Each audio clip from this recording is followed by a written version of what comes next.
السلام علیکم ورحمۃ اللہ وبرکاتہ ناظرین، پروگرام گہری نظر کے ساتھ آپ کا میزبان عبداللہ عالم زیب حاضر خدمت ہے۔ ناظرین، پاکستان کی آئینی اور قانونی حقیقت ہے کہ پاکستان کی قومی اسمبلی نے سن 1974 میں متفقہ طور پر قادیانیوں کو خارج از اسلام قرار دیا۔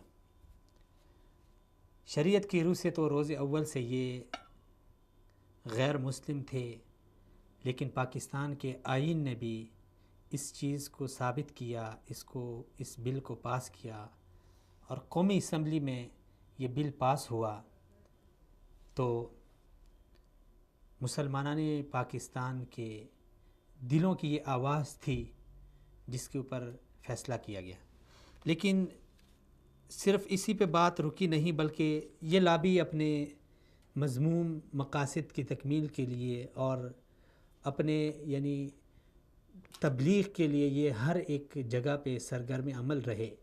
ان کو باہر سے فنڈنگ ہوتی رہی اور یہ اپنے کام جاری کیے ہوئے تھے، حتیٰ کہ اس کے بعد بھی کئی دفعہ کل بھی میں ذکر کر چکا ہوں کہ کس سن میں اور کس طرح سے انہوں نے اپنی کوششیں جاری کی، اور ابھی اتنے یہ لوگ دلیر ہو گئے کہ پاکستانی کے اداروں میں یہ بے شمار گھس گئے، اور آج نوبت اس حد تک پہنچ گئی ہے کہ جو بھی پاکستان کی اس نظریاتی اساس کلمہ لا الہ الا اللہ محمد رسول اللہ اور عقیدہ ختم نبوت کے لیے آواز اٹھاتا ہے، تو یہ لابی اس قدر متحرک ہے، اس قدر اداروں کے اندر ان کا اثر رسوخ ہے کہ اس آواز کو دبانے کے لیے اوچھے ہتھ کنڈوں پہ اتر آئے ہیں۔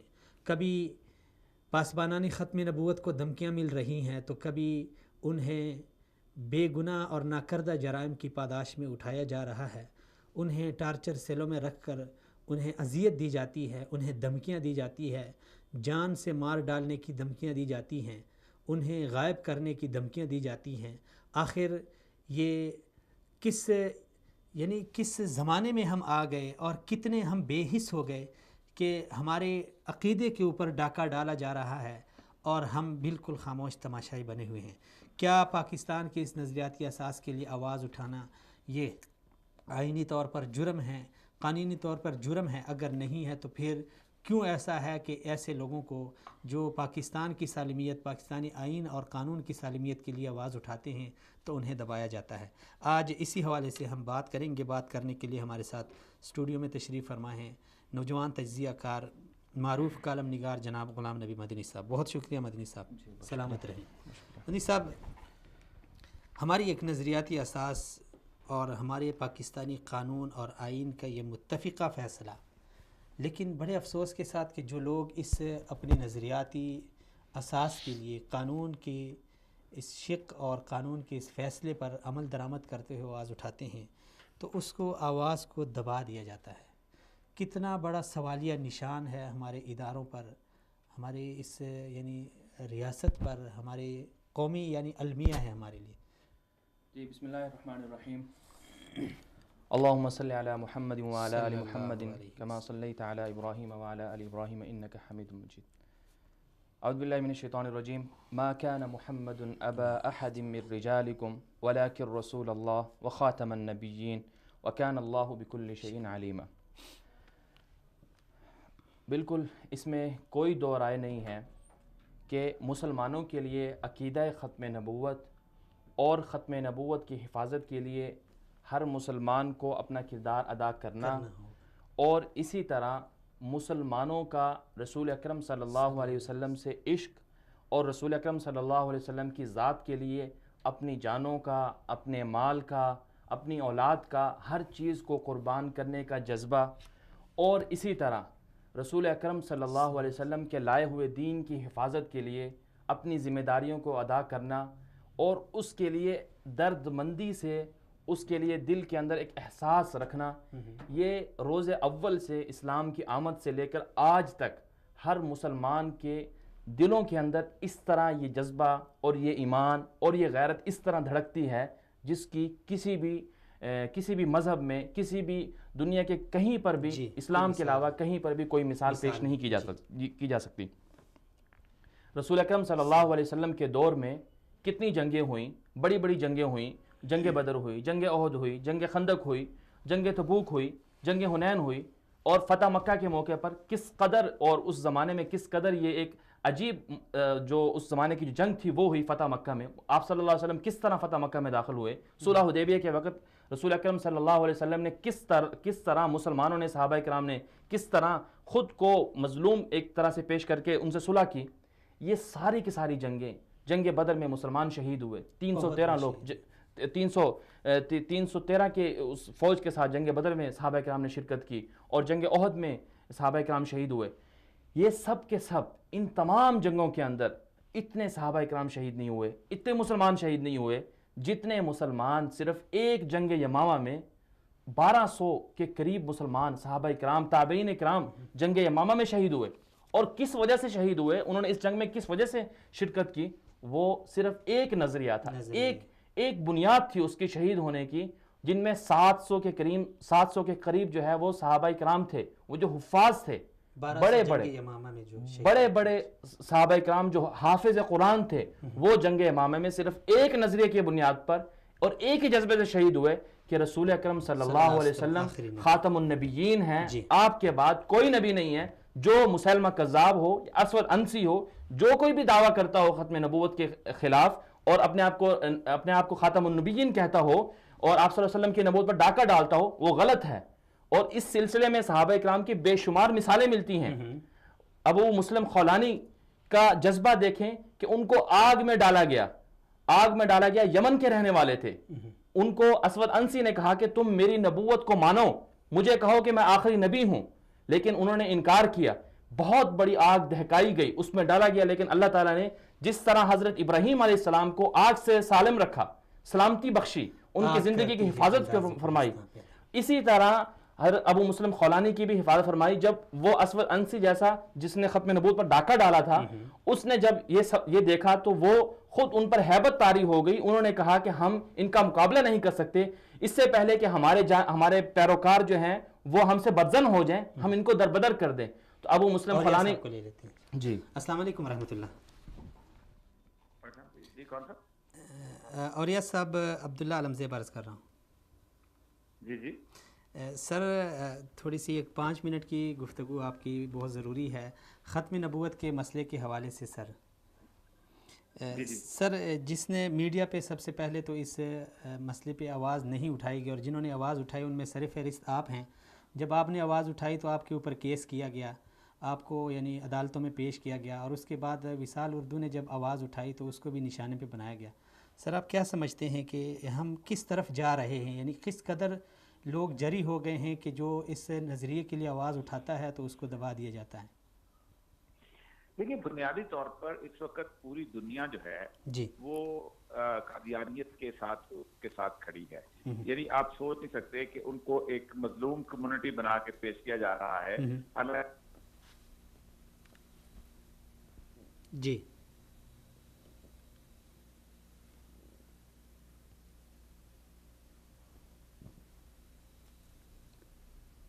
جی اوریہ صاحب.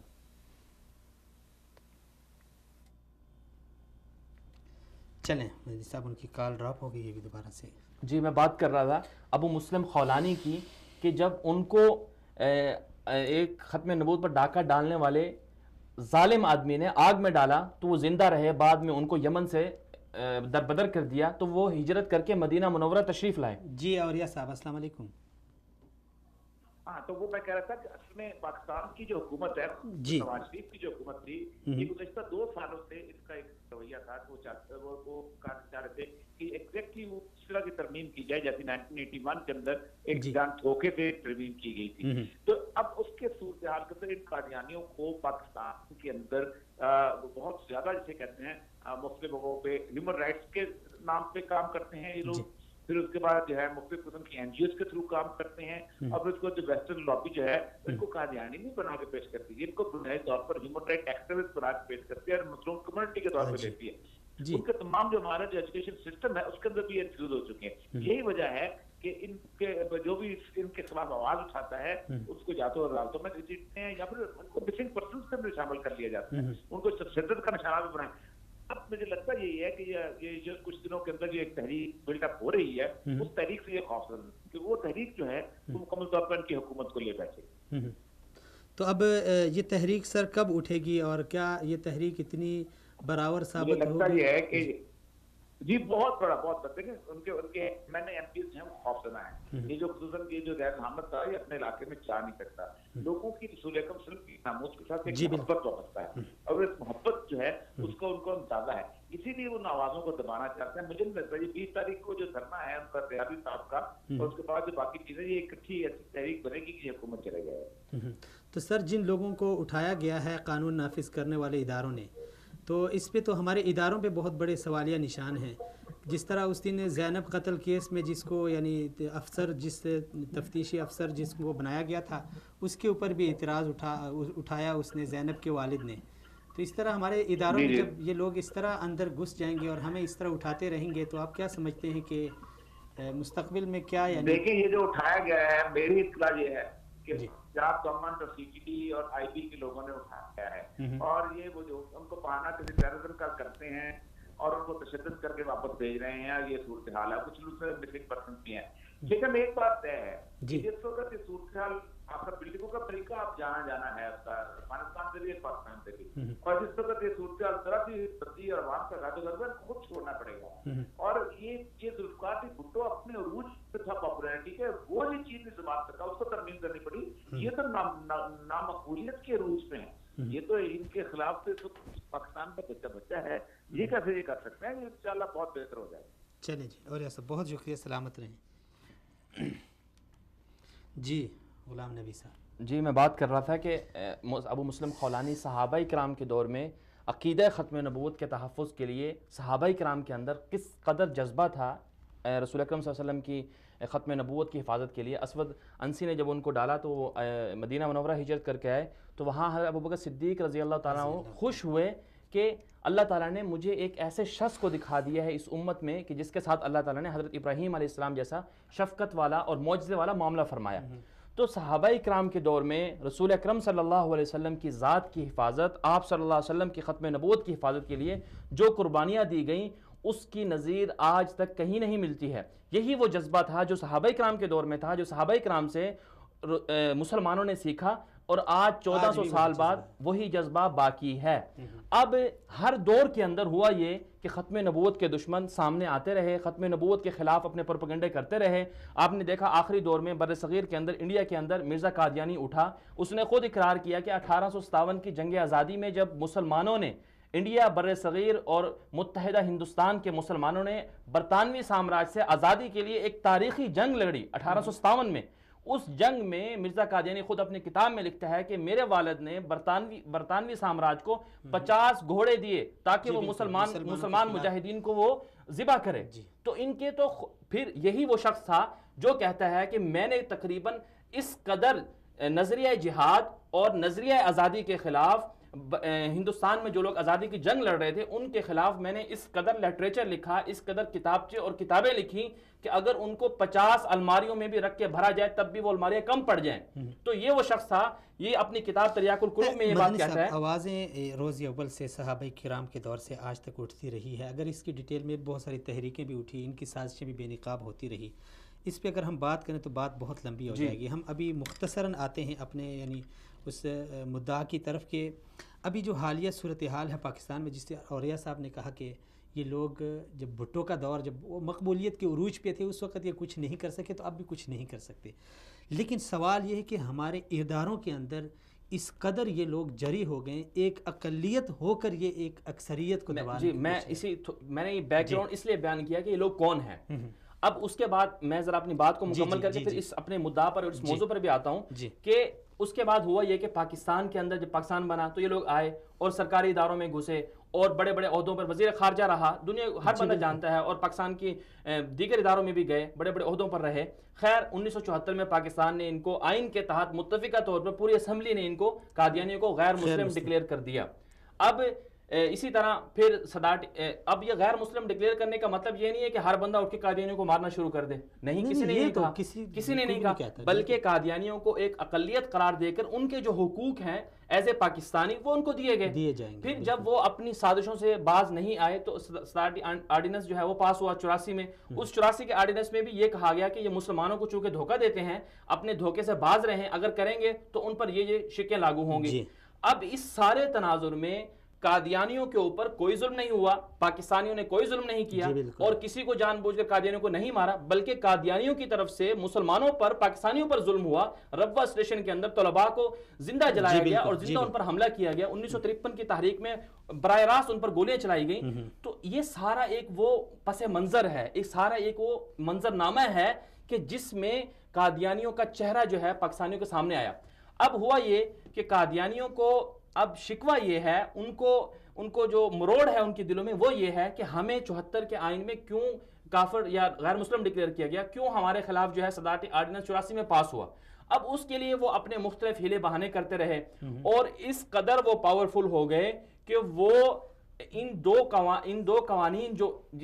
قوانین جنہوں نے قادیانیت کو تاریخی شکست دی ہے، ہزیمت کا جس کی وجہ سے قادیانیوں کو پچھلے 44 سالوں سے ہزیمت کا سامنا ہے، ان قوانین کے ذریعے اب قادیانی چاہتے ہیں کہ کس طرح ہم ان قوانین کو توڑ دیں اور پاکستان میں براہ راست ہم عملاً سیاست میں شریک ہو جائیں، پاکستان کے اداروں میں چلے جائیں، وہاں بیٹھ کر ہم اپنی ایک منمانی سے اپنے نظریے کو پروموٹ کر سکیں.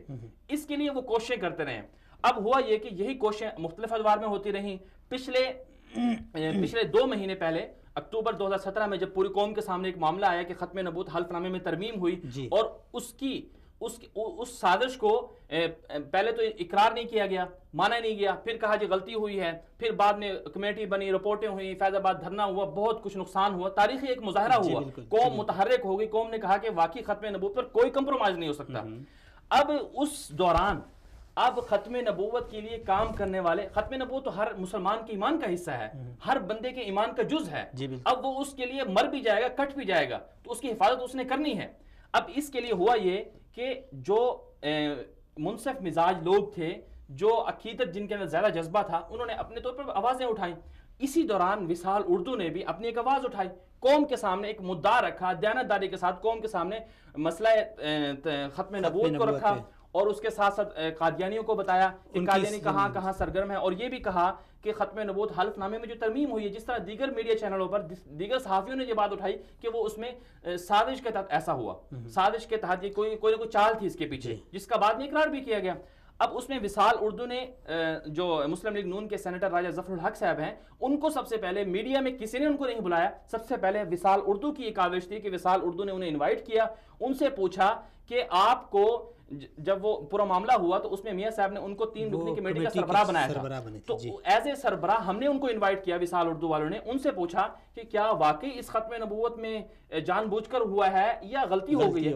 انہوں نے واضح اقرار کیا کہ بالکل اس میں سہون ایسا نہیں ہوا، عمدن ہوا ہے، بلکہ جان بوجھ کر ایسا ہوا. یہ معاملہ آگے چلا. پھر اس کے بعد پنجاب اسمبلی کے اندر ایک قرارداد پیش ہوئی. اس قرارداد میں مسلم لیگ نون کے ایک ایم پی مولانا غیاث الدین نے یہ قرارداد پیش کی کہ نارووال کے اندر کچھ سکولز ہیں، پیف کے تحت وہ NGOs کے ذریعے قادیانیوں کو دیے گئے ہیں. وصال اردو نے اس معاملے کو منظر عام پر لے کر آئے، وصال اردو نے بھی اس کی طرف اشارہ کیا کہ وصال اردو اس بات کو منظر عام پر لایا. اور اسی طرح وصال اردو نے ایک اور مسئلہ یہ اٹھایا کہ آزاد کشمیر کے اندر قادیانیوں کو ابھی تک دائرہ اسلام سے خارج قرار نہیں دیا گیا، جس کی وجہ سے قادیانی وہاں کے مسلمانوں کو گمراہ کر رہے ہیں. آئینی طور پر وہ اپنی جو عبادت خانے ان کو مسجدوں کا نام دے رہے ہیں کیونکہ ان کے لیے کوئی قانون نہیں ہے. اور عجیب بات یہ تھی کہ سب سے پہلے آزاد کشمیر کے اسمبلی کے اندر قادیانیوں کو غیر مسلم ڈکلیئر کرنے کے لیے قرارداد پاس ہوئی پاکستان کی اسمبلی سے پہلے.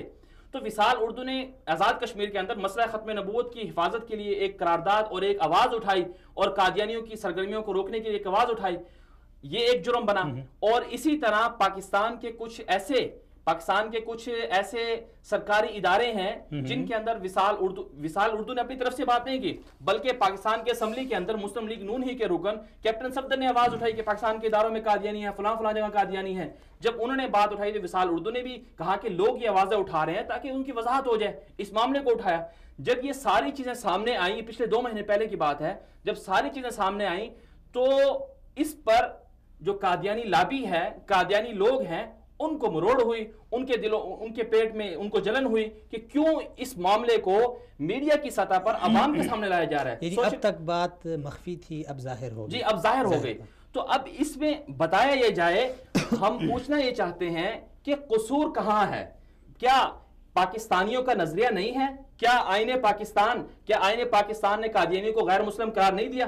اگر تو آپ کہتے ہیں کہ قادیانیت پر بات کرنا, قادیانیوں کو آشکار کرنا, قادیانیوں کے بارے میں بتانا یا مسئلہ ختم نبوت بات کرنا جرم ہے, تو بھائی آئین پاکستان سے آپ 1974 کی جو متفقہ ترمیم ہے اس کو کاٹ دیں, صدارتی آرڈیننس کو آپ منسوخ کر دیں. اگر آپ میں اتنی جرت نہیں ہے, تو محب وطن جو مخلص لوگ ہیں, جو ختم نبوت کے لیے کام کر رہے ہیں, آپ کیوں ان کو ٹارچر کر رہے ہیں, کیوں ان کو لاپتہ کر رہے ہیں؟ اب آپ دیکھیں کہ وصال اردو کی جو کوشش تھی, اس کوشش کے ذریعے قوم کو یہ بات سمجھ میں آئی کہ واقعی پاکستان کے اندر, پاکستان کے نظریے سے کس طرح کھلواڑ کیا جا رہا ہے, اور قادیانی کس قدر اثر و رسوخ ہو گئے. ہم قادیانی پر بات کرنے کا مطلب یہ نہیں سمجھتے کہ قادیانیوں کو اٹھا کر گولی مار دی جائے, قادیانیوں کو مار دیا جائے. کس نے کہا؟ بلکہ قادیانیت پر کوئی بندہ حملہ کرے گا, کوئی بندہ قادیانی کو ناحق مارے گا, ہم سب سے پہلے اس کے خلاف اٹھیں گے. مسلمانوں کا یہ نظریہ نہیں ہے کہ قادیانیوں کو مار دے. جی بالکل, وہ یعنی ایک اقلیت ہے جس طرح ہمارے ملک میں دیگر اقلیات رہتی ہیں. ہم چاہتے ہیں کہ قادیانیوں کو جو ان کے حقوق ہیں وہ ان کو حقوق ملے, لیکن قادیانی اپنے حقوق سے تجاوز کر کے مسلمانوں کے ایمان سے کھلواڑ نہ کریں, مسلمانوں کے اوپر آگے حکمرانی نہ کریں. حکمرانی کا مطلب یہ ہے کہ مسلمانوں کے جو فیصلے ہیں, جائز فیصلے, وہ اپنی مرضی سے منمانی سے کریں. ویسے اگر نہیں, جرم بن گیا, جرم تو بن گیا, لیکن آپ کیا سمجھتے ہیں کہ ہمارا جو نظریہ تھا, پھر آئین نے ان کو متفقہ طور پر غیر مسلم ڈکلیئر کر دیا, یعنی اگر آج انہوں نے وصال اردو کو نشانہ بنایا اور اسی طرح ہماری قوم خاموش رہے گی, تو کل یہ مزید بھی کچھ آگے بھی بڑھ سکتے ہیں. جی بالکل, دیکھیں یہ ایک حقیقت ہے. یعنی تعلیمی اداروں میں گھس گئے ہیں, ہمارے قانون نافذ کرنے والے اداروں میں گھس گئے ہیں, ٹھیک ہے, وہ چلے ادھر, انہوں نے مخفی طور پہ اپنا کام جاری رکھا, لیکن اب وہ یعنی اٹیک کرنے لگے. یعنی اس پوزیشن میں بندہ تب آتا ہے جب وہ پیچھے سے پاورفل ہو. یہ ایک حقیقت ہے.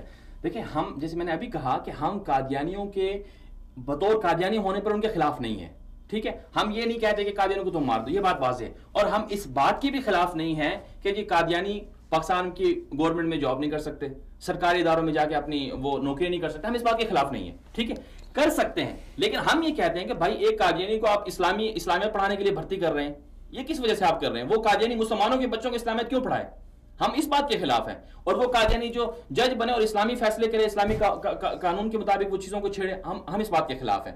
ہم یہ چاہتے ہیں کہ جو قادیانی ہیں اپنے آپ کو ایکسپوز کریں, اپنے آپ کو واضح کریں کہ ہم قادیانی ہیں, یہ بات ہے. اور ہم کہتے ہیں کہ ان کے جب ان سے نوکری میں بھرتی کیا جائے, جہاں پر ان کو اداروں میں لگایا جائے, حلفنامے میں واضح کرنے کہ بھائی ہمارا مسلک یہ ہے, ہم اس مذہب سے ہم قادیانی ہیں, آپ کو وہ حقوق ملیں گے, آپ کو ہم سب لوگ کہیں گے بالکل ٹھیک ہے یہ بات. تو قادیانی کو قادیانی بتانے کا جرم کیا ہے؟ جرم تو نہیں ہے, کیونکہ سارا آئین اور آپ کے ہر بندہ یہ بات جانتا ہے, اور آپ خود اپنے آپ کو قادیانی کہتے ہو, احمدی کہتے ہو. احمدی اور قادیانی دونوں آپ کے لاحقے ہیں, آپ کے جز ہیں وہ. اچھا, اب دوسری بات یہ ہے کہ جو آپ نے سوال اٹھایا کہ ان کے پیچھے کوئی نہ کوئی طاقت ہے جس کی وجہ سے جو ختم نبوت کے لیے آواز اٹھاتا ہے اس کو یہ یعنی اس کو ٹارچر کیا جاتا ہے. اب آپ دیکھیں کہ جو لوگ ختم نبوت کے عقیدے کے لیے کام کر رہے ہیں, جو تنظیموں سے وابستہ ہیں, جو ختم نبوت کے لیے کام کر رہے ہیں, دہشت گرد تو تنظیم تو ہے نہیں, وہ تو صرف اور صرف رسول اکرم صلی اللہ علیہ وسلم کی حرمت کے لیے کام کر رہے ہیں, آپ کی عزت اور ناموس کے لیے کام کر رہے ہیں وہ لوگ. اب ہوتا کیا ہے کہ وہ جو کارکنان ہوتے ہیں ختم نبوت والے, ان کو تنگ کیا جاتا ہے, اور یہ تنگ کرنے والے لوگ کون ہوتے ہیں؟ ان کے پیچھے بہت بڑا ایک ہاتھ ہوتا ہے, ایک لابی ہوتی ہے, اور وہ لابی اس قدر پاورفل ہے کہ ان کے پاس پیسہ بھی ہے, ان کے پاس عہدہ بھی ہے, ان کے پاس منصب بھی ہے, اور ان کے بڑے بڑے سیاستدانوں اور بڑے بڑے لوگوں سے تعلقات بھی ہیں, بڑے بڑے اداروں سے تعلقات بھی ہیں. وہ ان سے رابطہ کر کے جو مخلص لوگ ہوتے ہیں ان کے خلاف کارروائیاں کرتے ہیں. اور یہی بات اگر آپ پاکستان کے اندر نو مسلم قادیانیوں کو اٹھا کر دیکھ لیں, اگر آپ پاکستان کے اندر جو قادیانی سے تائب ہونے والے لوگ ہیں ان کی فہرست نکال کر دیکھ لیں, اور ان سے پوچھے جا کے آپ کو کن کن مسائل کا سامنا ہے.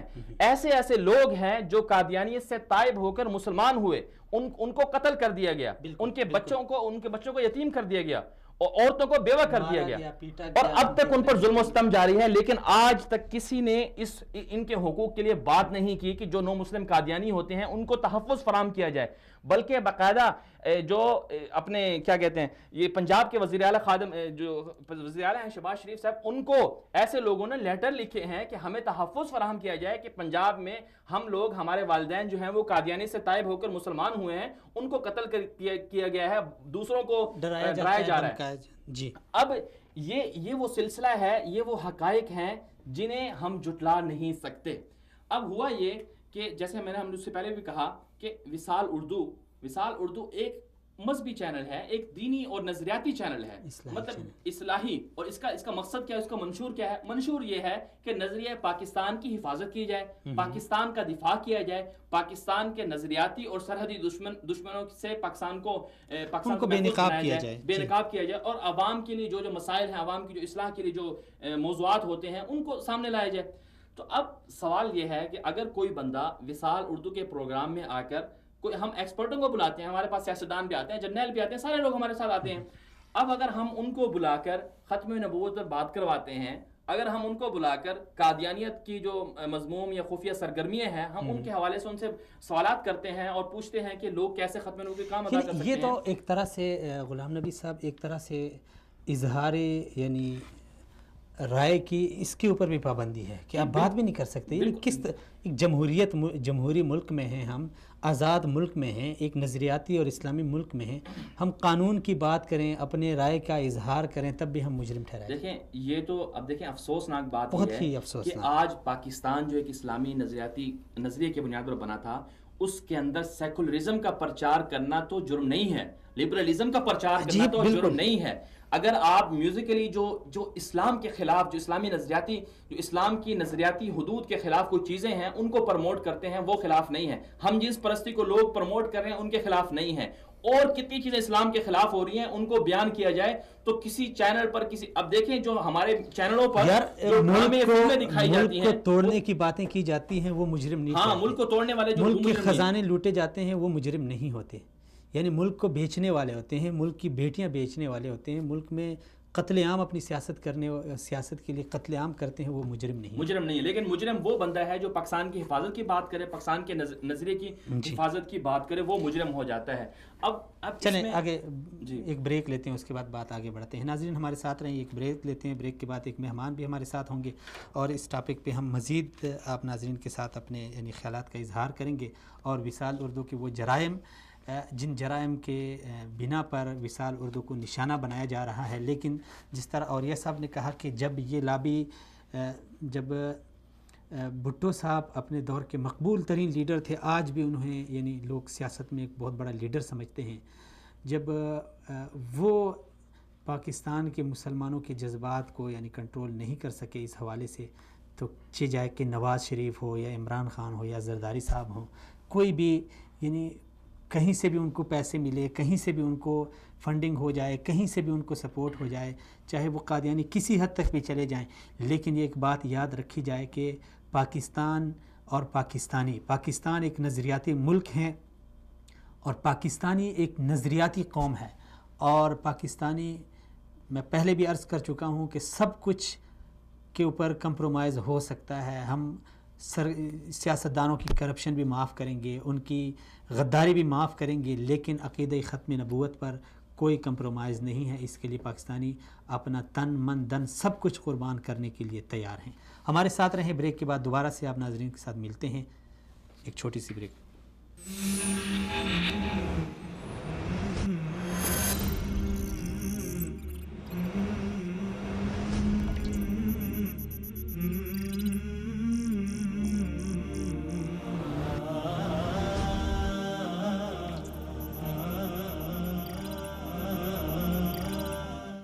ویلکم بیک ناظرین، ایک بار پھر سے آپ ناظرین کو خوش آمدید۔ نبوت ختم ہے تجھ پر، رسالت ختم ہے تجھ پر، نبوت ختم ہے تجھ پر، رسالت ختم ہے تجھ پر، تیرا دین عرفہ و اعلیٰ، شریعت ختم ہے تجھ پر۔ جی ہاں ناظرین، ہم بات کر رہے ہیں وہ جرائم جن کی پاداش میں وصال اردو کو نشانہ بنایا گیا۔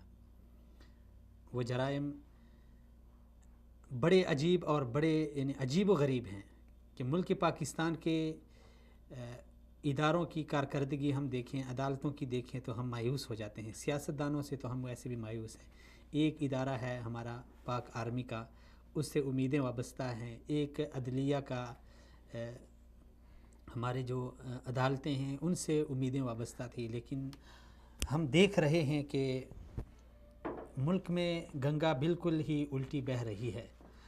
ملک کی خزانے لوٹنے والے قوم کے لیڈر بنے ہوئے ہیں، ملک کے بیٹیاں بیچنے والے قوم کے لیڈر بنے ہوئے ہیں، اور ملک سے پیسے منی لانڈرنگ کرنے والے جب انہیں عدالت میں پیش کیا جاتا ہے تو جیسے انہوں نے ملک کے لیے بہت بڑا کارنامہ سر انجام دیا ہو، اس قدر پولیس ان کے آگے پیچھے، اور بڑی عجیب صورتحال ہے۔ ملک کی سیاست میں غدار گھسے ہوئے ہیں تو ان کو بڑا پروٹوکول مل رہا ہے، سرعام سیاستدان غریبوں کو کچلتے ہیں سڑکوں پر تو بڑے باعزت طریقے سے بری ہو کے اپنے گھر میں آتے ہیں، پھولوں کے ہار انہیں پہنائے جاتے ہیں۔ ملک کے اربوں ڈالر، اربوں کا سرمایہ لوٹنے والے جیلوں سے، عدالتوں سے باعزت طور پہ بری ہو جاتے ہیں، ان کے سروں پہ سونے کے تاج رکھے جاتے ہیں۔ لیکن صورتحال یہ ہے کہ اس ملک کی نظریات کے لیے، ملک کی اساس کے لیے جو بھی بات کرتا ہے، ملک کی سالمیت کے لیے جو بھی بات کرتا ہے، ملک کے لیے جو خطرہ ہے اس سے قوم کو جو آگاہ کرتا ہے، مملکت کے دشمنوں کو جو بے نقاب کرتا ہے، اور ملک کی نظریاتی اور جغرافیائی سرحدوں پر ڈاکہ ڈالنے والوں کو جب بے نقاب کیا جاتا ہے تو وہی لوگ مجرم ٹھہرائے جاتے ہیں۔ میڈیا پہ کیا کچھ نہیں ہو رہا ناظرین، آپ دیکھ رہے ہیں ازلی دشمن انڈیا، اس کی فلمیں دڑا دڑ دکھائی جا رہی ہیں، بے حیائی فحاشی کو عام کیا جا رہا ہے، لیکن وہاں پہ کچھ بھی نہیں ہے، نہ پیمرا حرکت میں آتا ہے نہ کوئی اور ادارہ، لیکن جب ختم نبوت کی بات کی جاتی ہے تو سارے حرکت میں آ جاتے ہیں۔ سیف اللہ خالد صاحب ہمارے ساتھ ہیں، ملک کے نامور تجزیہ نگار، ان سے بات کرتے ہیں۔ السلام علیکم ورحمۃ اللہ۔ وعلیکم السلام۔ سر بہت شکریہ، سلامت رہیں، آپ نے ٹائم دیا۔ سر عقیدہ ختم نبوت کے لیے آواز اٹھانا جرم بن گیا مملکت میں، سر کیا سمجھتے ہیں؟ ایک تجزیہ نگار ہونے کے ناطے، ایک صحافی اور ایک ادیب ہونے کے ناطے، اور ایک مسلمان ہونے کے ناطے، اور ایک پاکستانی ہونے کے ناطے آپ اس کو کس نظر سے دیکھتے ہیں؟ دیکھیں یہ اس حوالے سے شکایات وقتاً فوقتاً سامنے آتی رہتی ہیں جی، حالانکہ ختم نبوت کا جو ایشو ہے جی سر، یہ پاکستان کے آئین میں طے شدہ ایشو ہے۔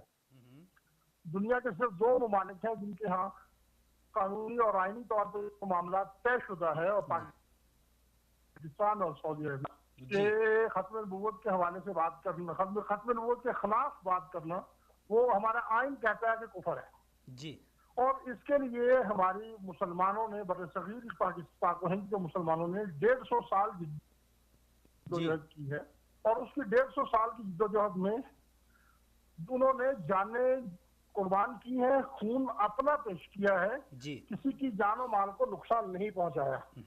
یہ ہمارا پورا امتیاز ہے الحمدللہ ختم نبوت کے والوں کا، جی، کسی کے لیے خطرہ نہیں بنے، دلیل کی بنیاد پہ بات ہوئی ہے۔ جی بالکل، لیکن دوسری طرف سے جی، 53 کی تحریک ہو، 71 یا 74 کی تحریک ہو، یا اس کے بعد وقتاً فوقتاً وائلنس ہوتا رہا ہے، جی، لیکن ہمارے ریاستی اداروں میں اور فیصلہ ساز جو ادارے ہیں، لوگ ہیں، ان میں موجود جو ختم نبوت کے منکر ہیں، جی، ان کا اثر و رسوخ اتنا زیادہ ہے کہ وہ ختم نبوت کی بات کرنے والوں کو جب بھی انہیں موقع ملتا ہے وہ ان کو نقصان پہنچانے کی کوشش کرتے ہیں۔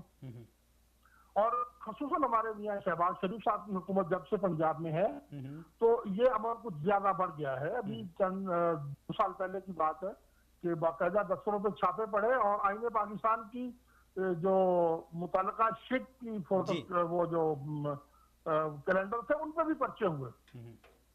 تو اس حوالے سے ایک شرمناک اور ایک المناک قسم کی صورتحال ہے اور جس کی مذمت کی جاتی ہے اور مذمت کی جانی چاہیے۔ سر مذمت تو بڑی دیر سے ہم کر رہے ہیں اور کر چکے بھی ہیں اور کریں گے بھی، لیکن صرف اگر ہم مذمت کرتے رہ جائیں اور وہ اس طرح کا اداروں میں گھستے چلے جائیں اور ہم صرف میڈیا پہ بیٹھ کے یا ممبر و محراب پہ بیٹھ کے مذمت کرتے رہیں گے اور وہ آگے یعنی وہ اس طرح آگے بڑھتے جائیں گے تو آخر ایک ایسا دن بھی آئے گا کہ وہی اقلیت جو ملک میں 2% بھی نہیں ہے وہ اکثریت کو اس طرح اپنے پیروں تلے دبائے گی جس طرح ابھی وہ جا رہے ہیں آہستہ آہستہ؟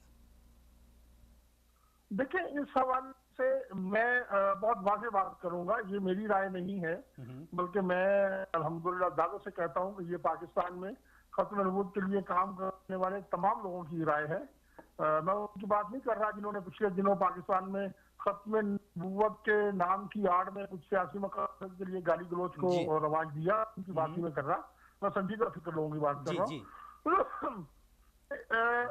کسی قسم کا وائلنس، کسی قسم کی کوئی فساد پیدا کرنا یا کسی کی جان و مال کے لیے خطرہ بننا، یہ ختم نبوت کے لیے کام کرنے والے کارکنوں کا، ان لیڈروں کا مزاج نہیں ہے، جی بالکل، اور نہ ہی اس کی اجازت ماضی میں دی گئی ہے۔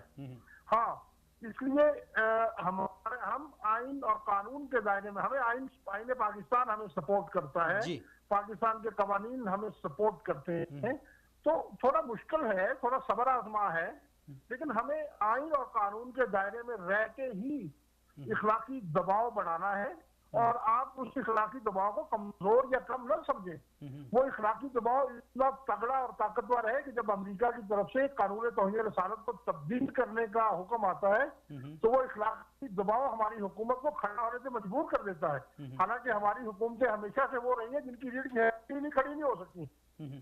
تو اس لیے صرف میڈیا میں بیٹھ کے احتجاج نہیں، ہماری جو دینی قیادت ہے اس کی رسائی بہرحال ہر سطح پہ ہے، انہیں اس پہ سنجیدگی کے ساتھ بات کرنی چاہیے۔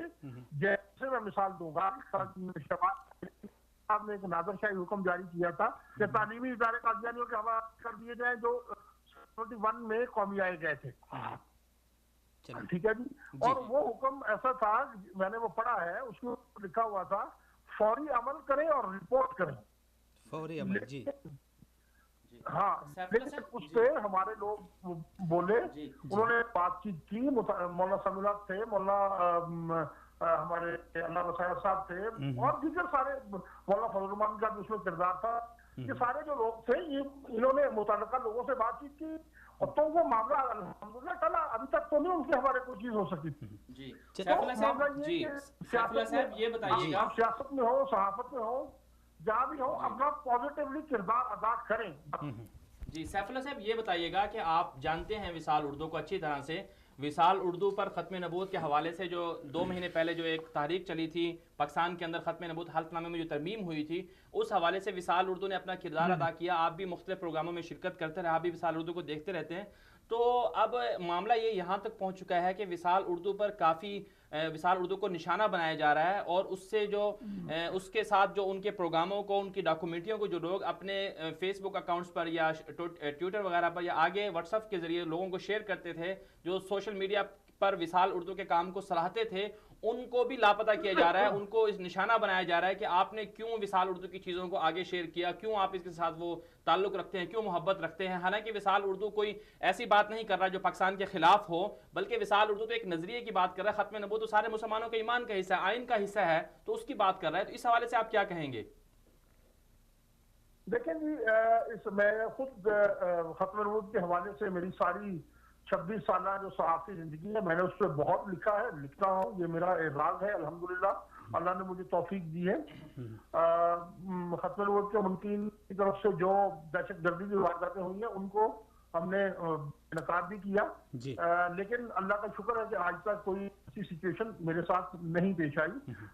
آپ وصال کے پروگراموں میں بھی میں شریک ہوتا رہا ہوں، لیکن اگر ایسی سچویشن ہوئی ہے تو اس کو پرسو کرنا چاہیے، متعلقہ لوگوں کے ساتھ بات کرنی چاہیے اور انہیں یقین دلانا چاہیے۔ بعض اوقات یہ ایسا بھی ہوتا ہے کہ کوئی جگہ پہ رسائی پا لیتے ہیں اور پھر جھوٹے الزامات اور غلط پروپیگنڈا کے ذریعے سے درست لوگوں کو پھنساتے ہیں، تو اس کا ایک تو اس کا یہ، ہم اس کی مذمت کرتے ہیں ہر سطح پہ، اور کرنی بھی چاہیے، اور اس کو کمزورانہ انداز میں نہیں، ہمارا ملک ہے، ہم اس ملک کے شہری ہیں، ہمیں اس ملک کا امن، اس ملک کا استحکام کسی بھی شخص سے زیادہ عزیز ہے، تو ہمیں اس پہ بات کرنی ہمارا حق ہے، اور دوسرا یہ ہے کہ ہمیں اس پہ صرف اگر کسی کے خلاف کوئی کارروائی ہوئی ہے، اگر اسی بنیاد پہ ہوئی ہے، تو ہمیں اس پہ متعلقہ کسی ذمہ دار کو متعلقہ لوگوں سے بات کرنی چاہیے. اور میرا خیال ہے کہ اگر بھرپور طریقے سے دلائل کے ساتھ بات کی جائے تو یہ مسئلہ حل ہو سکتا ہے. چلیں جی، لیکن سیف اللہ صاحب بات آئیڈینٹیفائی کرنا ضروری ہے کہ کون کر رہا ہے اور کیوں کر رہا ہے. مطلب وصال کا کردار تو بہت پازیٹیو ہے، ہم اس کو دیکھتے ہیں پاکستان کے مفادات کے حوالے سے. ہم نے وصال کو ہمیشہ پازیٹیو دیکھا، اور پاکستان کے خلاف جو عالمی ثالثیاں ہیں ان کے معاملے میں وصال کا کردار ایک پاکستان کے حق میں پاکستان کے ایک مجاہد کی طرح بہت ہی جارحانہ اور بڑا جاندار رہا ہے. تو وصال پاکستان کا ہر حال کے حامی ہی نہیں بلکہ ہماری سوسائٹی کا حصہ ہے. ہم اس کو تو کوئی ایسی چیز کبھی نہیں نظر آئی. چلیں سیف اللہ صاحب، بہت شکریہ. پاکستان کے خلاف ہو یا پاکستان کے عوام کے خلاف ہو، اس لیے وصال کے خلاف کوئی کاروائی میرا نہیں خیال کہ اس کو کچھ سپورٹ کرے گا. اس کے پیچھے کچھ سب جائزہ لینا چاہیے چیزوں کو اور دیکھنا چاہیے. چلیں جی، بہت شکریہ، سلامت رہیں. ختم نبوت کے خلاف بات کرنا جرم ہے جی. ختم نبوت کے خلاف بات کرنا جرم ہے جی. اور اس کے لیے آواز اٹھانا جرم نہیں بلکہ آئین کا دفاع ہے. تو پھر آپ بات کر رہے تھے ہمارے ملک میں کیا، یعنی ویسے غلام نبی صاحب وصال اردو کے نوجوانوں کو اٹھا لیا، یا دیگر جو سوشل میڈیا کے ورکرز تھے، یا جو دیگر ملک میں اس حوالے سے کام کرنے والے تھے، بہت ساروں کو اس حوالے سے اٹھایا گیا ہے، ان کو ڈرایا دھمکایا گیا ہے. لیکن ہماری مذہبی جماعتوں کے لیے خاص کر ایک لمحہ فکریہ تو ہے نا، بالکل بہت بڑا، بالکل. کہ جو اس وقت خاموش تماشائی بنے بیٹھے ہیں، جن کا سیاست میں بھی بڑا کردار ہے، سیاسی بھی ان کی یعنی پارٹیاں ہیں، مذہبی لحاظ سے بھی وہ کام کر رہی ہیں، لیکن ملک میں ایسے مسائل پتہ نہیں وہ اپنی سیاست کی یعنی خاطر یا اپنی کرسی کی خاطر وہ کیوں اس حوالے سے اپنی آواز نہیں اٹھا رہے. دیکھیں، پاکستان کے اندر جو گزشتہ 2-2.5 مہینے پہلے جو ساری صورتحال بنی، فیض آباد دھرنا ہوا، یعنی اس میں میں ایک بات بتاؤں کہ عام عوام کے جذبات پہ ہم کوئی یعنی شک کی نگاہ سے ہم دیکھ بھی نہیں سکتے. یعنی عام عوام کے جذبات ان حوالوں سے قابل قدر ہیں، قابل دید ہیں، قابل داد ہیں.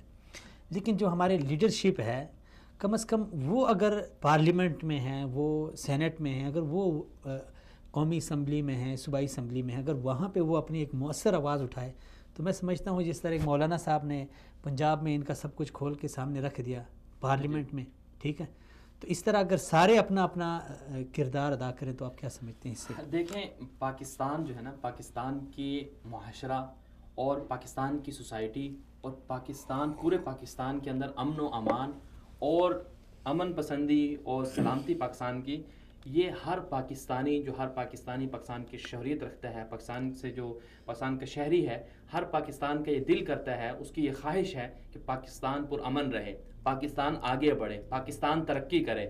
پاکستان کے جو دشمن ہیں وہ پاکستان کے خلاف کبھی، جو بھی کوئی دشمن ہے پاکستان کے خلاف، جب کبھی وہ کوئی بات کرتا ہے، ہر پاکستانی کے دل میں وہ لگتی ہے اور اس کے لیے میدان میں نکلتا ہے. آپ دیکھیں کشمیر میں اگر کوئی ظلم ہوتا ہے، پاکستان کی سرحدوں پر اگر کوئی پاک آرمی کا جوان جو ہے شہید ہو جاتا ہے، تو پورا پاکستانی یک بیک آواز ہو کر آواز بلند کرتا ہے، ان کے ساتھ کھڑا ہو جاتا ہے.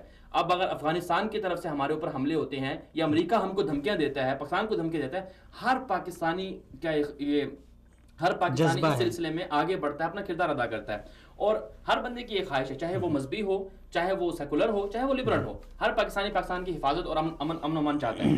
اب مسئلہ یہ ہے کہ پاکستان کی بد امنی کے ذمہ دار، پاکستان کو بد امنی کا شکار کرنے والے، یا پاکستان کے اندر انتشار اور آپس میں ایک دوسرے کے خلاف کھڑا کرنے والے جو اسباب ہیں جس سے معاشرے کے اندر بد امنی پیدا ہوتی ہے، ان پر غور کرنے کی ضرورت ہے. اب آپ دیکھیں، اب ایک پاکستان کے نظریے کا حصہ ہے، لوگوں کے ایمان کا حصہ ہے، آپ کے اکثریت جو ہے وہ اس ایمان کے اس حصے سے جڑی ہوئی ہے. اگر آپ اس میں سے ان کے ایمان کے حصے کے ساتھ کھیلیں گے، آپ ان کو تنگ کریں گے یا ان کے ساتھ اس طرح کا سلوک کریں گے، تو ظاہری بات ہے معاشرہ ایک دم سے بدامنی کا شکار ہوگا. یہی سلسلہ ہم نے فیض آباد دھرنے کی وجہ سے دیکھ لیا. آپ دیکھیں فیض آباد دھرنا کس بنیاد پر کھڑا ہوا، ایک مسئلے کو، لوگوں کے ایمان کے ایک حصے کو ایسے ٹچ کیا، اس کو تجربہ کیا کہ اگر اس کو چھیڑے تو کیا کچھ ہوتا ہے، نہیں ہوتا. اس کا اثر پورے پاکستان نے دیکھ لیا، کتنا نقصان ہوا اس کا. تو اب بھی یہی بات ہے کہ پاکستان کی جو حکومتیں ہیں، پاکستان کی جو مختلف صوبوں میں جو حکومتیں، جماعتیں ہیں، سیاستدان ہیں، اور اسی طرح جو قانون نافذ کرنے والے ادارے ہیں ان کا یہ بنیادی فریضہ بنتا ہے کہ وہ معاملات کو اس نہج تک نہ لے جائیں جس سے ملک میں بدامنی اور انتشار پیدا ہو. ایمان کی بات کرنا، ختم نبوت کی بات کرنا اور قادیانیوں کے جو مذموم مقاصد ہیں یا نظریہ یا مذموم سرگرمیاں ہیں، سازشیں ہیں، ان کے اوپر بات کرنا کوئی جرم نہیں ہے، بلکہ یہ تو پاکستان کی حمایت کے لیے ہے، پاکستان کے دفاع کے لیے ہے، تاکہ پاکستان محفوظ رہے. اب اگر کوئی چند ایک لابی ہے جو قادیانیوں کے اور اپنے نظریات کی وجہ سے اندر اداروں میں ہے یا کہیں پر بھی ہے اور وہ چاہتی ہے کہ ہمارے بارے میں یا ہمارے اس طرح کی بات نہ ہو، تو ان کو چاہیے، ہمارے جو دیگر مسلمان لوگ ہیں، جو ہمارے دیگر لوگ ہیں، ادارے والے ہیں، ان کو چاہیے کہ کم از کم بیلنس رکھیں اور اس معاملے کو ٹچ نہ کریں. اب آپ دیکھیں ختم نبوت کے حوالے سے وصال اردو کو بات کرنے پر عتاب کا نشانہ بنایا جا رہا ہے. تو اب آپ کیا سمجھتے ہیں؟ وقتی طور پر تو آواز دب جائے گی، لیکن کیا پورے پاکستان کو یہ خاموش کروایا جا سکتا ہے؟ نہیں دبے گی. پاکستان کو کیا یہ بات اس نظریے سے پیچھے ہٹایا جا سکتا ہے؟ ہرگز نہیں ہٹایا سکتا. وصال کا کردار سارا قوم کے سامنے ہے، پوری قوم دیکھتی ہے. اگر آج آپ پوری قوم سے پوچھیں باہر، اب ہمارے چینلوں کو دیکھ لیں، ہمارے فیس بک اکاؤنٹس کے ذریعے اور ہمارے پاس جو لوگوں کے فیڈ بیک آتے ہیں ان کے ذریعے اگر دیکھ لیا جائے تو لوگ کیا سمجھتے ہیں کہ ہم وصال کے کردار کو سراہتے ہیں، وصال کے ذریعے جو ہے کتنے اچھے کام ہوئے ہیں اور کتنی ختم نبوت کے حوالے سے وصال نے کتنا کردار ادا کیا ہے، ہم ان کے ساتھ ہیں. اگر یہی چیز اگر مظاہروں کے سلسلے میں نکل آئے، اگر یہ سلسلہ بند نہ ہوا تو ملک کے املاک کو نقصان ہو. کل کو اگر یہی لوگ اپنے حقوق کے لیے باہر نکلیں تو کتنا نقصان ہوگا. اس لیے بہتر یہ ہے کہ اداروں کو چاہیے جہاں پر اگر کوئی آپ کو غلط فہمیاں ہیں، آپ ان غلط فہمیوں کو دور کریں، آپ ان آپس میں بیٹھیں، بات چیت کریں اور ان سے بات سامنے رکھیں. اگر آپ کو کوئی کسی نے غلط رپورٹ دی ہے، کسی نے غلط آپ کو کسی بات سے غلط فہمی ہوئی ہے، ان کو ڈیل کر لیں. اگر کہیں پر غلطی ہوئی ہے ان غلطیوں کے حوالے سے بات کر لیں اور دیکھ لیں کہ بھائی یہ بات نہیں ہونی چاہیے، یہ بات ہونی چاہیے، بات ختم ہو جائے گی. طریقہ کار ہے. بہت شکریہ، بہت شکریہ غلام نبی مدنی صاحب، آپ نے شرکت کی، اپنے اظہار خیال کیا. ناظرین، آپ ناظرین کا بھی بے حد شکریہ. کیا کہا جائے، سمجھ نہیں آ رہی اس ملک کی اور اپنے اس قانون کی. ایک اندھیر نگری ہے جہاں پہ جو قانون کی بات کرے وہ مجرم، اور جو لا قانونیت اور جو قانون کی دھجیاں اڑائے وہ ملک کا ہیرو ہوتا ہے، وہ ملک کا لیڈر ہوتا ہے، اس کی بڑی عزت ہوتی ہے. اور معاشرہ بھی ہمارا اس قدر بے حس ہو گیا ہے کہ وہی لوگ جو ہماری بیٹیوں کو نچا رہے ہیں ٹی وی چینلوں پہ، صبح مارننگ شو میں دیکھیں، رات کو دیکھیں، دن کو دیکھیں، ڈراموں میں جو اخلاق باختہ کردار سامنے آ رہے ہیں، لوگ ان کو فالو کر رہے ہیں، یعنی بڑے دھڑلے کے ساتھ ان کو سپورٹ بھی کر رہے ہیں. اور جب ان کے اوپر آنچ آتی ہے تو ایک مافیا ہے جو موم بتیاں لے کے جگہ جگہ پہ بیٹھ جاتا ہے.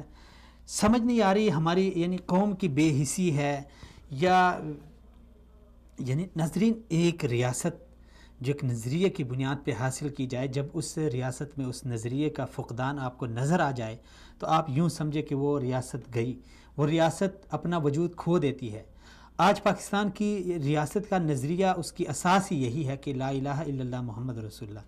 جب یہ اساس ہماری ہل رہی ہے، ہماری بنیادیں ہلائی جا رہی ہیں اور ہم خاموش تماشائی بنے بیٹھے ہیں، ہم دیکھتے رہیں اور ہم تالیاں بجائیں اور ہم صرف تماشا دیکھیں کہ دیکھتے ہیں کیا ہوتا ہے، تو کل ہو سکتا ہے کہ آج رسول خدا صلی اللہ علیہ وسلم کی نبوت پہ ڈاکہ ڈالا جا رہا ہے تو اللہ تعالیٰ کی خدائی پہ کل ڈاکہ ڈالا جا سکتا ہے. پھر ہم کیا کریں گے؟ کیا منہ دکھائیں گے ہم نبی صلی اللہ علیہ وسلم کو اور اللہ کو؟ یعنی کس منہ کے ساتھ ہم جائیں گے؟ ایک آزاد ریاست اللہ تعالیٰ نے ہمیں دی ہے، ہم ایک اکثریت میں ہیں، ہمیں آزادی ہے، نماز پڑھنے کی آزادی ہے، ہمیں اپنی عبادت کی آزادی ہے، آواز اٹھانے کی آزادی ہے. تو پھر کیوں ہماری زبانیں گنگ ہیں؟ کیوں ہم آواز نہیں اٹھاتے؟ یعنی ان تمام چیزوں کا دیکھیں، اللہ تعالیٰ کے جو نعمت ہوتی ہے اس کا شکریہ اور اس کی شکر گزاری یہی ہے کہ اس نعمت کو اسی طرح استعمال کیا جائے جس طرح کا اس کا حق ہے. پاکستان یہ کوئی ایک زمین کا ٹکڑا نہیں ہے، یہ کوئی زمین ایک خطہ نہیں ہے جو ہمیں ملا ہے، اور نہ ہی ہمیں بھیک میں ملا ہے، نہ ہم نے مانگا ہے. اس کے لیے ہم نے قربانیاں دی ہے اور یہ اللہ تعالیٰ کی نعمت ہے. اور یہ آزادی کی نعمت ناظرین، اگر ہم اس کی قدر نہ کریں اور جس عہد پہ ہم نے اس ریاست کو حاصل کیا تھا، اللہ اور رسول کے ساتھ جو ہم نے عہد کیا تھا، اگر وہ عہد و پیمان ہم بھول جائیں تو یقین جانیے ناظرین، اور انتظار کریں، آپ بھی اور ہم بھی انتظار کرتے ہیں کہ ہمارا وجود مٹ جائے گا. ایسی قوم تاریخ ان کو کبھی بھی معاف نہیں کرتی جو اپنے یعنی ماضی کو بھول جاتی ہیں اور جو غیروں کی اعلی کار بن کر اپنا ضمیر 2 ٹکوں کے بدلے بیچ کر وہ اس قدر گر جائے، اس حد تک گر جائے کہ وہاں پہ ان کے عقیدوں کے اوپر ڈاکہ. یار ہمارے مال غیر محفوظ رہا، ہم دیکھتے رہے. ہمارے بچے غیر محفوظ ہو گئے، ہم دیکھتے رہے. ہمارے مدرسے، ہماری مسجدوں پہ بمباری ہوتی رہی، ہم دیکھتے رہے. ہماری عزتیں لٹتی رہی، ہم دیکھتے رہے. ہماری بہنیں، ہماری بیٹیاں بیچ دی گئی، ہم دیکھتے رہے. ہمیں مارا گیا، یعنی اس قدر ہمارا خون بہایا گیا، یعنی ایک نام نہاد دہشت گردی ہم پہ مسلط کی گئی، ہم دیکھتے رہے. چلے وہاں ہماری جان کی بات تھی، وہاں ہمارے مال کی بات تھی، وہاں ہمارے گھروں کی بات تھی، یہاں پہ تو ہمارے عقیدے کی بات ہے. اس میں بھی ہم تماشائی بنے بیٹھے. یعنی کس قدر افسوس ہے ہماری یعنی اس قوم کے اوپر، ہمارے اوپر کس قدر یعنی افسوس کا مقام ہے. ایک المیہ ہے ناظرین، یہ صرف 2-3 لڑکوں کی بات نہیں ہے. یہ ریحان، عارف صافی اور عمران کی بات نہیں ہے کہ بس ان کو اٹھا لیا گیا، ٹھیک ہے آ جائیں گے، ہر کوئی جب بھی آتا ہے جی آ جائیں گے، بات کی جائے. نہیں، آ تو جائیں گے، انہیں کچھ بھی کوئی نہیں کہہ سکتا. ان کے ساتھ اللہ مددگار ہے ان کا. لیکن یہ سوالیہ نشان ہے ہمارے اوپر، اس قوم کے اوپر، اس ملک کے اوپر. 20 کروڑ کے ہم عوام ہیں، ہم اس ملک کی اکثریت ہے. ہمارا آئین یہ کہتا ہے، ہمارا قانون یہ کہتا ہے، اور 1-2%، 1.5% لوگ بھی نہیں ہیں وہ اٹھ کے ہمیں اٹھا رہے ہیں، ہمیں اغوا کر رہے ہیں، ہمیں مار رہے ہیں، ہمیں ڈرا رہے ہیں، ہمارے بچوں کو اغوا کر رہے ہیں، اور ہم منہ اٹھا کے دیکھ رہے ہیں. یہ تماشا آخر کب تک چلے گا؟ ہم اٹھیں گے نہیں تو یقین جانیے تاریخ ہمیں کبھی بھی معاف نہیں کرے گی. اس لیے پوری پاکستانی قوم سے گزارش ہے، وصال اردو نے کبھی بھی یہ نہیں کہا کہ آپ کسی ریاست کے خلاف ہو جائیں، کسی ریاست کے یعنی قانون کو اپنے ہاتھ میں لے لیں، ریاست کے ساتھ، اداروں کے ساتھ ٹکراؤ کی نوبت آئے. ہم یہ نہیں کہتے. ہم نے کبھی بھی یہ نہیں کہا کہ کسی غیر مسلم کو پاکستان میں گولی مار دی جائے، کوئی ثابت کر کے دکھائے پھر ہم مجرم ہیں. ہم نے یہ نہیں کہا پاکستان میں کتنی اقلیتیں رہتی ہیں، عیسائی رہتے ہیں، ہندو رہتے ہیں، سکھ رہتے ہیں، بہت ساری اقلیتیں رہ رہی ہیں، کسی نے یہ نہیں کہا.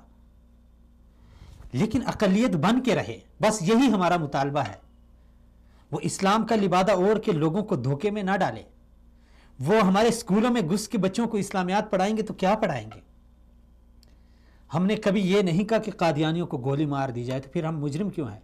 ہم نے کہا وہ غیر مسلم ہے، بالکل ہم کہتے ہیں، ہمارا آئین کہتا ہے، ہماری شریعت کہتی ہے، ہمارا دستور کہتا ہے، ہمارا معاشرہ کہتا ہے. اس میں جرم کی کیا بات ہے؟ اگر اسی پہ ہم مجرم ہیں تو پھر تو یہ ریاست، ایک قانون کو ختم کیا جائے، آئین کو پھاڑ دیا جائے، آئین کی شقیں ختم کی جائے، اس سے یہ سب کچھ نکال دیا جائے. اگر جو کوئی آئین کی بات کرتا ہے اور اسے مجرم ٹھہرایا جاتا ہے تو ختم کیا جائے. ہمارے ہاتھ بھی باندھ دیے جاتے ہیں اور پھر ہمیں آواز اٹھانے کی بھی اجازت نہیں ہے. یہ کیسی جمہوریت ہے اور یہ سمجھ نہیں آ رہی. اس لیے قوم سے گزارش ہے کہ ایسے موقع پہ خاموش رہنا بالکل ہمارے مفاد میں نہیں ہے. اور نہ ہی ہم یہ کہتے ہیں کہ قومی املاک کو نقصان پہنچایا جائے، نہ ہی ہم یہ کہتے ہیں کہ اداروں کے ساتھ ٹکر لی جائے. بس ہمارا یہ مطالبہ ہے کہ ہم جمہوری ملک میں ہیں، ہماری زبانوں کو تالے نہ لگائے جائیں. ہم آواز اٹھائیں گے ہر فورم پہ جہاں پہ ہم اٹھا سکتے ہیں، چاہے میڈیا ہو، سوشل میڈیا ہو، الیکٹرانک میڈیا ہو، پرنٹ میڈیا ہو، ہم آواز اٹھائیں گے. ہم جمہوری ملک میں ہیں، ہم آئین کی بات کرتے ہیں، ہم قانون کی بات کرتے ہیں. اس میں ہم کہاں سے مجرم آئیں؟ اجازت دیجیے ناظرین، اگلے پروگرام میں پھر سے آپ ناظرین کے ساتھ ملاقات ہوگی. تب تک کے لیے اللہ حافظ.